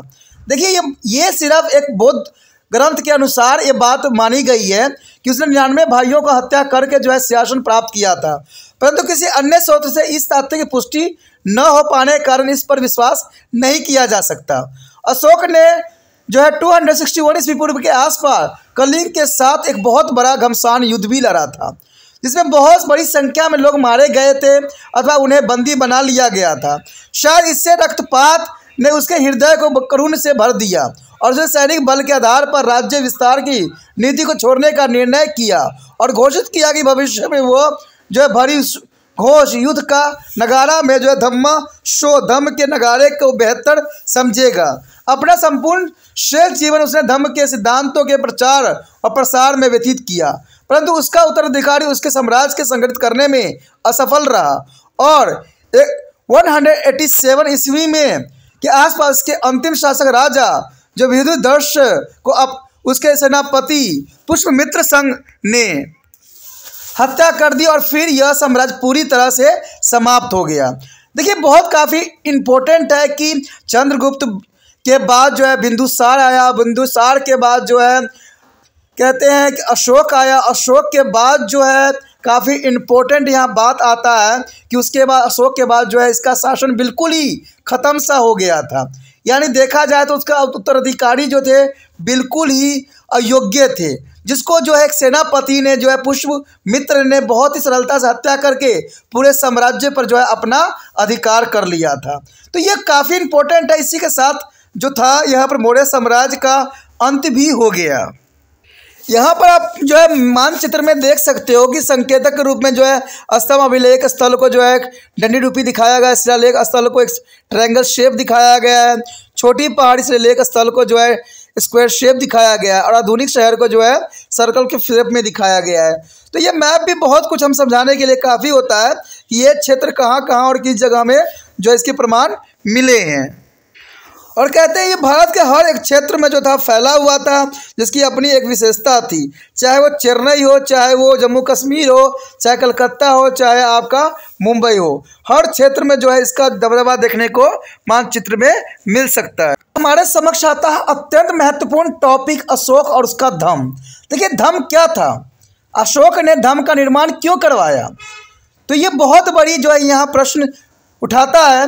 देखा जाए तो कहा जाता है कि अशोक ने अपने 99 भाइयों को हत्या करके जो है राजगद्दी पे बैठा था, लेकिन ये जो है बुद्ध धर्म के ग्रंथ के अंतर्गत है, इसका कोई प्रमाण नहीं है।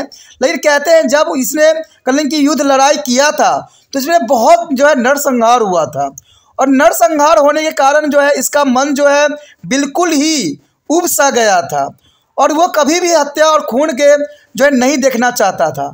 इसलिए उसने सदैव के लिए बौद्ध धर्म को अपना लिया और बौद्ध धर्म को प्रचार करना शुरू कर दिया। और कहते हैं बौद्ध धर्म के जो प्रचार करने में उसने वर्डिंग का यूज़ किया वो धम्म था।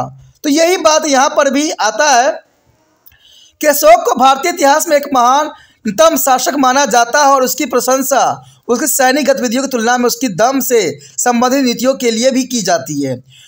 कुछ विद्वानों के मतानुसार जो है अशोक बौद्ध धर्म का अनुयायी था, और उसने धम्म के जरिए बौद्ध धर्म के सिद्धांतों का प्रचार का प्रयास भी किया, परंतु उसमें कोई सच्चाई दिखाई नहीं देती है, क्योंकि धम्म का जो है बौद्ध धर्म के प्रचार प्रसार का कुछ लेना देना ही नहीं था। यह तो एक आचार संहिता था, आदर्श सामाजिक व्यवहार था, जो विश्व के सभी धर्मों के समान रूप से मिलता है, और जिसका अपनाने के लिए उसने अपनी प्रजा से अनुरोध भी किया था। यद्यपि स्वयं अशोक बौद्ध धर्म का अनुयायी था, परंतु उसने कभी भी किन्हीं अन्य मतों और धर्मों के विरुद्ध कोई भेदभाव नहीं किया था। अशोक जो है कालीन जो है शिलालेखों के गहन अध्ययन से पता चलता है कि धम्म की मूल विशेषताएं में शामिल थी, और करुणा, दया, दान, दक्षिणा, सच्चाई, पवित्रता और अच्छे व्यवहार इसके अंतर्गत था। स्तंभ के शिलालेखों से जो है 3 में लोगों में हिंसा पर नियंत्रण, अत्याचार, क्रोध और ईर्ष्या पर नियंत्रण पाने के अनुरोध भी किया गया था। चट्टानों पर खुदे शिलालेख 1 में लोगों को पशु वध पर जो है पाबंदी और समाज की तरह के जो है सामाजिक सम्मेलन पर रोक लगाई गई थी। चट्टान के शिलालेख 2 पर यह घोषित किया गया कि जो है अस्पताल, सड़कें, सराय और कुएं के निर्माण और छायादार पेड़ लगाने के उपाय किए जाएं। चट्टानों पर खुदे 3, 4 और 12वें अभिलेखों में लोगों से यह कहा गया कि माता पिता, संबंधी, ब्राह्मणों और श्रम यानी भिक्षुकों का सम्मान करें। उसने अपने राज्य में धम्म महाभाग नामक विशिष्ट प्रकार के काम करने वाले को भी नियुक्त किया गया था। उनका मुख्य काम था इसका निरीक्षण, धम्म के सिद्धांतों पर शांतिपूर्ण रूप से पालन हो रहा है कि नहीं इसका जांच परख करना। 21वें शिलालेख का अभिलेख विशेष रूप से महत्वपूर्ण था, क्योंकि उसमें कहा गया कि राजा जो है प्रियदर्शी, ईश्वर का प्रिय है और सभी संप्रदायों का सम्मान करता है, चाहे वो सन्यासी हो या गृहस्थ हो, चाहे उन्हें विविध प्रकार के उपहार और सम्मान देकर उनका आदर करता है, और चाहे वो किसी भी अन्य धर्म का अनुयायी हो, हर अवसर पर उसका भी सम्मान होना चाहिए। ये धर्म का विशेष गुण था। अशोक लोगों को जो है बौद्ध धर्म का अनुयायी बनाने का सदैव प्रयास करता रहता था, परंतु सोचने की बात यह है कि उसने नीति पर अधिक बल क्यों नहीं दिया, क्योंकि उसने अधिक बल इस पर नहीं दिया, क्योंकि उसको मानना था कि हमें स्वयं इच्छा से जो है किसी धर्म को अपनाना चाहिए, ज़बरदस्ती धर्म को अपनाया नहीं जा सकता। इतिहासकार मानते हैं कि अशोक के शासन का आधा समय बीतते साम्राज्य का विस्तार लगभग पूरा हो चुका था, और यह ऐसा साम्राज्य था जिसमें विभिन्न संस्कृति, सामाजिक और धार्मिक समूह विद्यमान थे। इन मतभेदों के फूट से पैदा हुए राजनीति तनाव से जो है साम्राज्य को बचाने के लिए उसके हित में 2 रास्ते हो सकते थे। एक तो यह कि वह संघर्ष के समाधान के लिए अपने सैनिक बल में वृद्धि करता, जिसके लिए संभवतः उसे करों में और अधिक वृद्धि करनी पड़ती, और करों में वृद्धि करने का मतलब था कि किसानों के अपने खिलाफ कर लेना। इससे से और अधिक लोगों के विरोध का सामना करना पड़ सकता था। और दूसरा विकल्प था कि विभिन्न मतभेदों वाले समूह में परस्पर जो है सद्भाव और सहृदयता उत्पन्न करके एकता पैदा की जाए, जिससे उसकी आपसी लड़ाई खत्म करने का शांतिपूर्ण समाधान खोजा जाए। अशोक ने अपने साम्राज्य में सामंजस्य और शांति स्थापना के लिए दूसरे विकल्प का चुनाव किया। अंततः भारतीय इतिहास में अशोक का बहुत ही महत्वपूर्ण स्थान है, क्योंकि वह पहला ऐसा शासक था जिसने बौद्ध युद्ध और आक्रमण के स्थान पर शांति की नीति की शुरुआत किया, जो कि इसके धम्म में इस बात का जो है व्याख्या मिलती है। तो आप समझ सकते हो कि अशोक जो था बहुत महान शासक होते हुए भी बौद्ध धर्म का सबसे बड़ा अनुयायी भी था। उसके पश्चात आता है मौर्य का पतन। देखिए, चंद्रगुप्त मौर्य का जो पतन हुआ किन कारणों से हुआ, आखिर इसका कारण क्या बना? क्या इसका कारण अशोक बना या बिंदुसार बना या चंद्रगुप्त मौर्य स्वयं ही बना? तो ये जब हम पढ़ेंगे जानेंगे कि मौर्य साम्राज्य का पतन किसका कारण कौन था तो समझ में आएगा। देखिए, मौर्य के पास एक विशाल सेना और एक बड़ा शासन तंत्र था और उन्हें भारतीय उपमहाद्वीपों को एक बहुत बड़े भूभाग पर शासन किया। परंतु अशोक की मृत्यु के पश्चात शीघ्र ही साम्राज्य दो भागों में विभाजित हो गया। पूर्वी भाग को जो है साम्राज्य का नियंत्रण राजा दशरथ के हाथों में और पश्चिम भाग जो है संप्रदत्ति के अधीन था। इसे बड़े ही साम्राज्य का पतन इतनी जल्दी कैसे हुआ, ये बहुत बड़ा प्रश्न चिन्ह यहाँ पर उठ खड़ा हुआ है। कुछ इतिहासकार ये मानते हैं कि बौद्ध धर्म के प्रभाव में आने के बाद अशोक जो था शांति प्रिय बन गया था और उसने अपनी सेना को दुर्बल बना दिया था। यानी देखा जाए तो अशोक के जो था बौद्ध धर्म अपनाने के कारण उसने सेना पर जो है बिल्कुल ध्यान नहीं दिया, जिसके कारण उसका सेना जो था बहुत ही दुर्बल बन गया था। यह भी कहा जाता है कि अशोक की धार्मिक नीति ने ब्राह्मणों को उसकी विरोध बना दिया था, क्योंकि अशोक ने पशु बलि पर रोक लगा दी थी, जिसके परिणाम स्वरूप ब्राह्मणों की आर्थिक स्थिति और धार्मिक क्रियाकलाप पर बुरा प्रभाव पड़ने लगा था। इसलिए जो है पुष्यमित्र जो ब्राह्मण सेनापति था ने अंतिम मौर्य शासक की हत्या कर दी थी। ये आपको पहले ही बताया गया है कि जो पुष्यमित्र था उसने अंतिम मौर्य शासक की हत्या कर दी थी, परंतु इसके सही नहीं माना जा सकता, क्योंकि अशोक कालीन शिलालेखों से पता चलता है कि अशोक ब्राह्मणों को पूरा सम्मान देता था। यानी उसको जो है ब्राह्मणों को पूरा ही जो सम्मान देता था, उसको हर समय जो है सम्मान के नज़रियों से देखा जाता था। इसके अतिरिक्त सच यह है कि अशोक ने शांति और सामंजस्य की नीति को अपनाया, परंतु अपने सैन्य बल को समाप्त नहीं किया था और किसी भी आक्रमण का मुकाबला के लिए हमेशा वो तरपत्ते रहता था, सदैव ही तैयार रहता था। यानी सैनिक को पूरी तरह से उसने नष्ट नहीं किया था, बेशक सत्य और कर्म के निष्ठ पे चलने लगा था, लेकिन फिर भी जो है उसने सेना का जो है मनोबल हमेशा बढ़ाता रहता था। पतन का एक मुख्य कारण शायद यह हो सकता है कि मौर्य वंश का शासन दुर्बल उत्तराधिकारी राजाओं के मिल गया था। तो ये बहुत बड़ा कारण हो सकता है कि कोई भी शासन का अंत जो हुआ यही होता है कि दुर्बल जो है उत्तराधिकारी होने के कारण जो है कोई भी राज्य का पतन हो जाना सुनिश्चित होता है। ये शायद दूर दराज क्षेत्रों के उन अधिकारियों पर अपना नियंत्रण नहीं रख पाए जो अत्याचारी बन चुके थे और केंद्र के हितों के विरुद्ध काम कर रहे थे। यह भी संभव है कि मौर्य साम्राज्य के किसी प्रकार के आर्थिक संकट का सामना भी करना पड़ा होगा।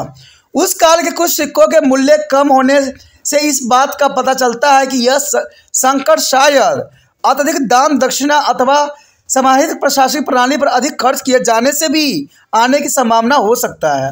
असल में पतन का कारण था इतने विस्तृत साम्राज्य के केंद्रीय ढांचों का जो है वंश के आधार पर चला जाने वाला रूप, यानी वंश के आधार पर चलाए जाने रूप के कारण ही इस साम्राज्य का पतन होने का सबसे बड़ा कारण था। अशोक के उत्तराधिकारी साम्राज्य के केंद्रीय और विभिन्न प्रदेशों के राज्य सुबेरों के बीच परस्पर संतुलन बनाए रखने में असफल रहे और पहला संभावित मौका मिलते ही उन्होंने खुद को केंद्र के पृथक करने का प्रयास किया। यानी जो व्यक्ति पहले राज्य के अधीन थे उन्होंने अपने आप को स्वतंत्र कर लिया। क्यों किया? क्योंकि उत्तराधिकारी बहुत दुर्बल थे और वो अधिक प्रयास भी नहीं किया गया। फिर भी हम कह सकते हैं कि यद्यपि मौर्य साम्राज्य का पतन हो गया, परंतु इस उपमहाद्वीप के विभिन्न भागों में कृषि और लोहे तकनीकों के प्रसार में इसका बहुत ही अच्छा प्रभाव पड़ा और इसके परिणाम स्वरूप मौर्य साम्राज्य के उपरांत अनेक क्षेत्रीय राजाओं को पनपने का अवसर भी मिल गया। यहाँ पर आप देख सकते हो कि मौर्य साम्राज्य का विस्तृत साम्राज्य कहाँ तक फैला हुआ था। देखा जाए तो पूरे भारत में जो है मौर्य साम्राज्य का जो है साम्राज्य फैला हुआ था और ये यहीं तक नहीं फैला हुआ था, और भी क्षेत्रों में ये फैला हुआ था। देखिए, भारत के निचले स्तर पर भी काफ़ी क्षेत्रों में जो है मौर्य साम्राज्य का बोलबाला था। यानी देखा जाए तो मौर्य साम्राज्य उस समकालीन के अंतर्गत बहुत ही विस्तृत साम्राज्य था और इसका दबदबा हर एक क्षेत्र में देखने को मिलता है, जो मैप जो है बताने के लिए पर्याप्त है। उसके पश्चात हमारे समक्ष आता है टॉपिक मौर्य शासन के अधीन भारत। देखिए, मौर्य साम्राज्य के अधीन जब भारत गया तो इसकी अपनी एक विशेषता थी। कहते हैं धनानंद जो था बहुत क्रूर राजा था और वो जो था प्रजा में जो है अशांत राजा के रूप में जाना जाता था। तो मौर्य ने इसका फायदा उठाया और चंद्रगुप्त मौर्य ने उसको हरा के अपना राज्य की स्थापना किया। मौर्य ने शासन की बहुत ही बेहतर पद्धति स्थापित किया जिसमें राजा की मुख्य भूमिका थी और एक मंत्री परिषद जिसकी सहायता करती थी, परंतु शासन से संबंधित सभी मामले जैसे लगान, कानून और व्यवस्था, युद्ध अथवा किसी भी संबंधी विषय में अंतिम निर्णय स्वयं ही राजा ही लेता था। इससे आशा की जाती थी कि वह बहुत ही कुशल हो और वह हर समय उसके प्रशासन अधिकारियों की पहुंच उस तक बनी रहे। अपने शिलालेखों के एक अभिलेख में उनके द्वारा एक घोषणा की गई कि सामान्य जनता कोई भी व्यक्ति किसी भी समय उससे मिल सकता था। उसने यह भी घोषणा किया था कि उसकी संपूर्ण प्रजा उसकी संतान के समान है और वह उस सभी की सुख समृद्धि की कामना करता था, और न सिर्फ इस संसार में बल्कि मृत्यु के उपरांत दूसरे लोक में भी। राजा ने मंत्रियों की एक जो है परिषद बनाई थी जिसमें मंत्री परिषद कहते थे और अन्य अनेक अधिकारी थे जो उसे अपने कर्तव्य के निभाने में उसकी सहायता किया करते थे, और इस अधिकारियों को जो है अमात्य, महामात्र और जो है अध्यक्ष कहकर जो है बुलाते थे। और शास्त्र में जो है 27 ऐसे अध्यक्ष अथवा जो अधिकारियों की सूची दी गई है जिनका दायित्व था कि विभिन्न आर्थिक विभागों जैसे कृषि, खनन यानी बुनकर और व्यापारी भागों को संचालित की देख रेख करें। इस सब कार्यकारी कर्मचारियों में जो है समाहर्ता का पद सबसे महत्वपूर्ण था और इसकी जिम्मेदारी थी कि सभी प्रकार के स्रोतों से किए जाने वाले कर संग्रह की निगरानी करना पड़ता था। ऊपर उल्लिखित अधिकांश जो अध्यक्ष उसे आदेश पर कार्य करते थे। मौर्य ने बहुत ही बड़ी संख्या में सैनिकों की भी नियुक्ति किया हुआ था। मौर्य के पास एक बहुत ही विशाल सेना थी और ईरानी लेखक जलिस्टन के अनुसार चंद्रगुप्त की सेना में 6 लाख पैदल सैनिक, 30,000 घुड़सवार और जो है 9,000 हाथी और 8,000 रथ थे। तो आप समझ सकते हो कि उसकी सैनिक जो थी बहुत ही विस्तृत थी। यद्यपि ऐसा लगता है कि यह संख्या बहुत बड़ा चढ़ा कर लिखी गई है, परंतु मौर्य के पास एक विशाल सेना थी, इस बात की सच्चाई है, इसमें कोई संदेह नहीं है। मैगनीज ने लिखा है कि किसी भी सेना की विभिन्न शाखाओं की प्रशासनिक कार्य की पूर्ति प्रत्येक में 5 सदस्यों की सदस्यता से संगठित 5 समिति द्वारा की जाती थी। किलों की सीमाओं की सुरक्षा का दायित्व जिसे दिया जाता था उसे हम अंतपाल कहते थे। जहाँ तक न्यायिक शासन का संबंध है, राजा जो है सर्वोच्च प्राधिकारी था, परंतु गांवों और प्रदेशों स्तर पर अनेक दीवानी और आपराधिक अदालतें काम करती थी। ऐसा लगता था कि शायद अधिकांश मामलों का निपटारा गांव के बुजुर्गों के स्तर पर ही हो जाता था। मगध की राजधानी पाटलिपुत्र के अतिरिक्त संपूर्ण मौर्य साम्राज्य के 4 अन्य प्रदेश में बांट दिया गया था, जिनकी राजधानियां थी तक्षशिला उत्तर पश्चिमी भारत, सुवर्णगिरी दक्षिण भारत, तोशाली पूर्वी भारत और उज्जैन पश्चिमी भारत।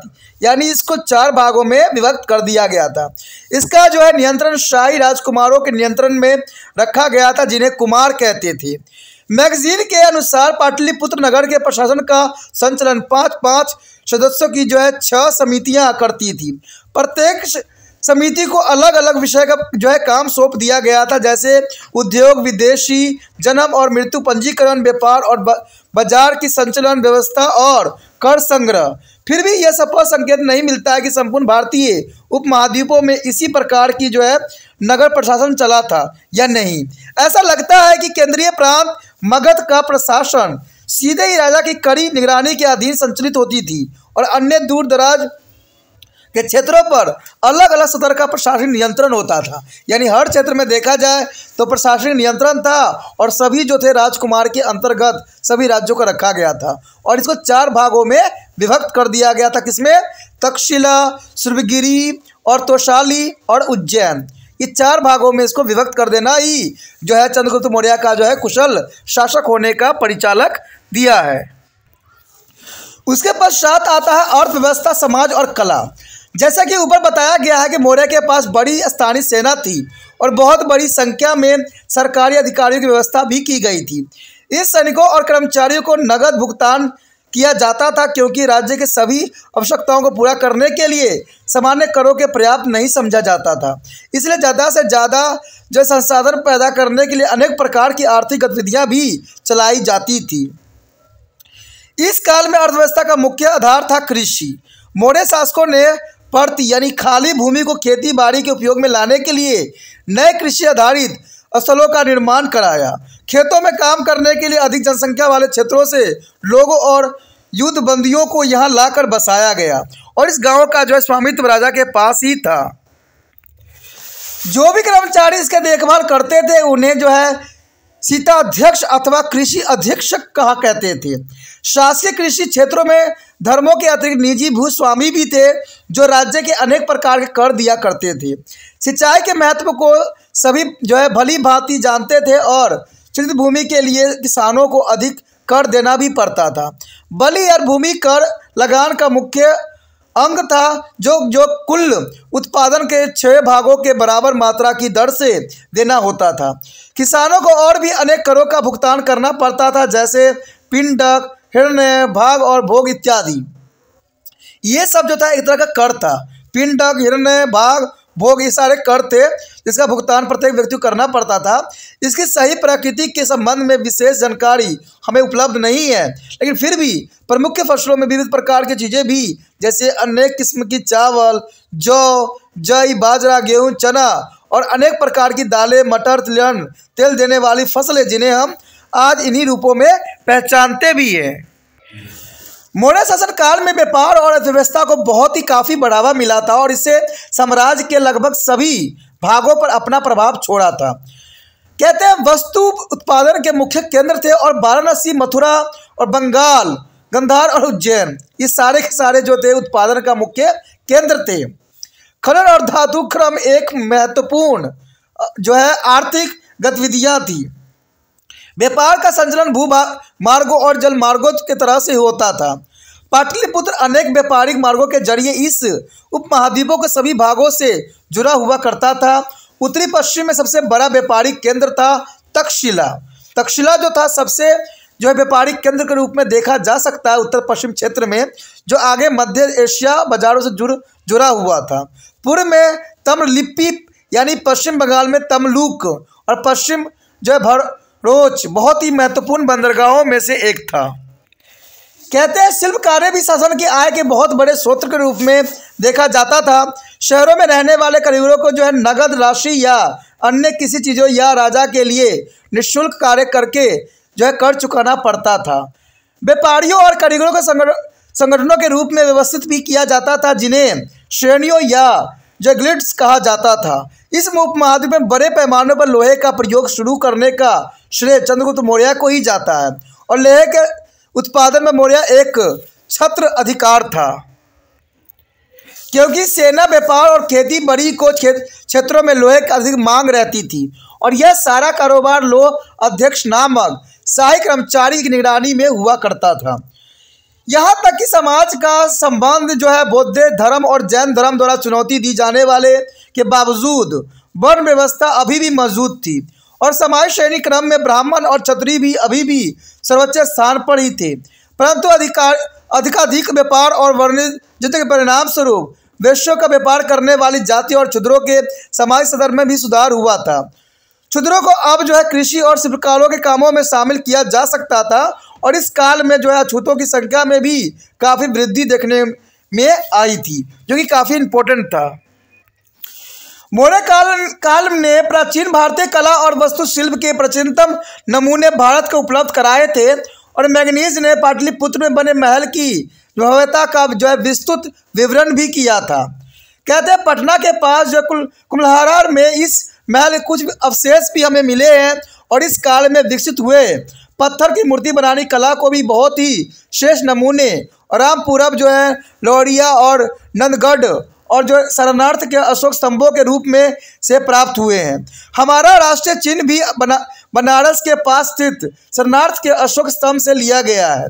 ये सभी स्तंभ जो है गोलाकार और एक ही पत्थर को तराश कर बनाए गए थे और रेतीले पत्थर से बने थे और उत्तर प्रदेश में जो है मिर्ज़ापुर के नज़दीक चुनार नामक स्थान पर मिले हैं।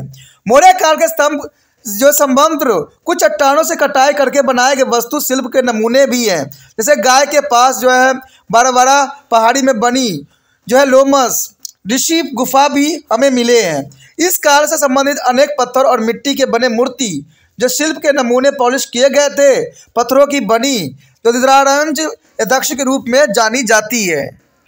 आप यह डायग्राम देख के भी समझ सकते हो कि भारत का जो स्तंभ बनाई गई है यह अशोक स्तंभ से ही लिया गया है, यानी भारत के जो है राष्ट्रता का चिन्ह यहाँ पर दर्शाया गया है। और ये सारे क्षेत्र जो है अशोक के समय बनाई गई एक नमूना था जो कि बहुत काफ़ी विस्तृत और बहुत ही जरूरी था। बरबरा की पहाड़ी में बना हुआ गुफा भी आपको नजर आ रहा होगा जो कि बहुत काफ़ी इंपॉर्टेंट है और इसकी सुंदरता देखने योग्य है। कहते हैं ये बहुत काफ़ी इंपॉर्टेंट था जो कि अशोका के द्वारा बनाया गया जो बौद्ध धर्म के प्रचार के लिए बनाए गए स्तंभों में से एक था। तो ये सारे चित्र जो थे अत्यंत महत्वपूर्ण थे और ये हमें बहुत कुछ सिखाते हैं, बहुत कुछ हम जानते हैं। कहते हैं ये काफ़ी इंपॉर्टेंट था मौर्य अशोक के जो है वंशज के बारे में, ठीक है, यानी मौर्य साम्राज्य के बारे में ये विस्तृत जानकारी थी जिसमें हर एक पहलू पर हमने चर्चा किया जो कि बहुत इम्पोर्टेंट था। तो इसी के साथ हमारा ये चैप्टर ख़त्म हो जाता है जो कि बहुत काफ़ी इम्पोर्टेंट था। अगला चैप्टर और भी इम्पोर्टेंट है तो उसको देखना नहीं भूलना। और दूसरी बात नहीं भूलना है कि जितना हो सके शेयर करना है, लाइक करना है और सब्सक्राइब करके जो है चैनल को सेव भी करना है।